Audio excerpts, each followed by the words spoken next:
We want to hear this breakdown about how the Rams could potentially win the NFC West. Talk to us, Steve. Yeah, well, what's holding it up for them at 99.9% is this. They could lose to the Seahawks next week, tie atop the standings in the division, and to break that tie, you'd then have to go all the way to the fifth tiebreaker, which is strength of victory, the combined record of every team you've beaten this year. Now, the Rams have the clear leg up over there on Seattle, but they haven't yet clinched that tiebreaker. Here's the matchups this week that affect strength of victory. Wins by these teams helping the Rams' strength of victory. Wins by these teams helping the Seahawks. The Rams coming into this week had a 3.5 magic number. Basically 3.5 wins they need on this side. Remember, a tie is half a win. They already got Cincinnati over Denver. They got Buffalo over the Jets. It looks like Minnesota could beat Green Bay here momentarily. That would mean 0.5. 1/2 game magic number for the Rams. They could get it tonight. Washington win or tie. Rams clinch this tiebreaker, clinch the division. If not,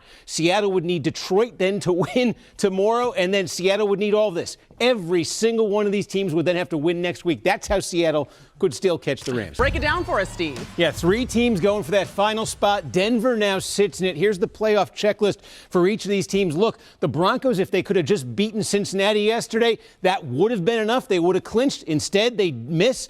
Next week, they host Kansas City. Are the Chiefs resting starters? The Broncos, if they win that game, check mark. They're in the playoffs. That's it. But if the Broncos lose next week, look, it's a check mark for both the Dolphins and for the Bengals. And look how wide open the door would be for the Dolphins. They would then just need to beat the Jets, and it would be the Dolphins making the playoffs. From the Bengals standpoint, they need Miami to lose next week on top of Denver. If both of those things happen, no small order here, but Cincinnati just has to beat Pittsburgh, do all of those things. The Bengals would end the year on a 5-game winning streak, would sneak into the playoffs, and would go to Buffalo against a Bills team that would probably rather play someone else. Steve Kornacki, what does it mean for the race to the 1 seed in the NFC? Yeah, well, Maria, either way, it has been a while. The last time the Vikings were the NFC #1 a quarter century ago, and in the half century they've been doing playoff seeding, the Lions have never been #1. Now, by holding off the Packers, the Vikings do, for the moment, move into that #1 spot. But you see, even with that, only a 39% chance of staying there. That's because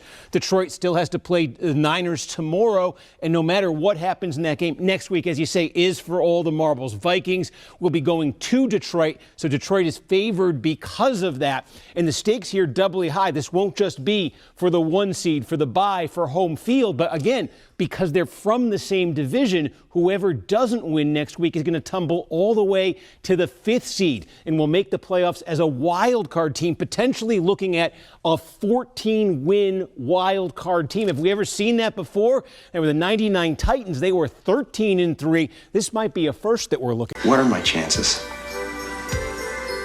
Not good.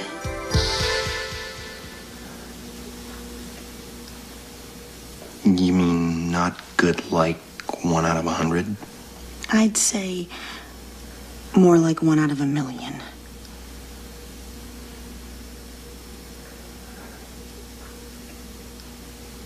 So you're telling me there's a chance?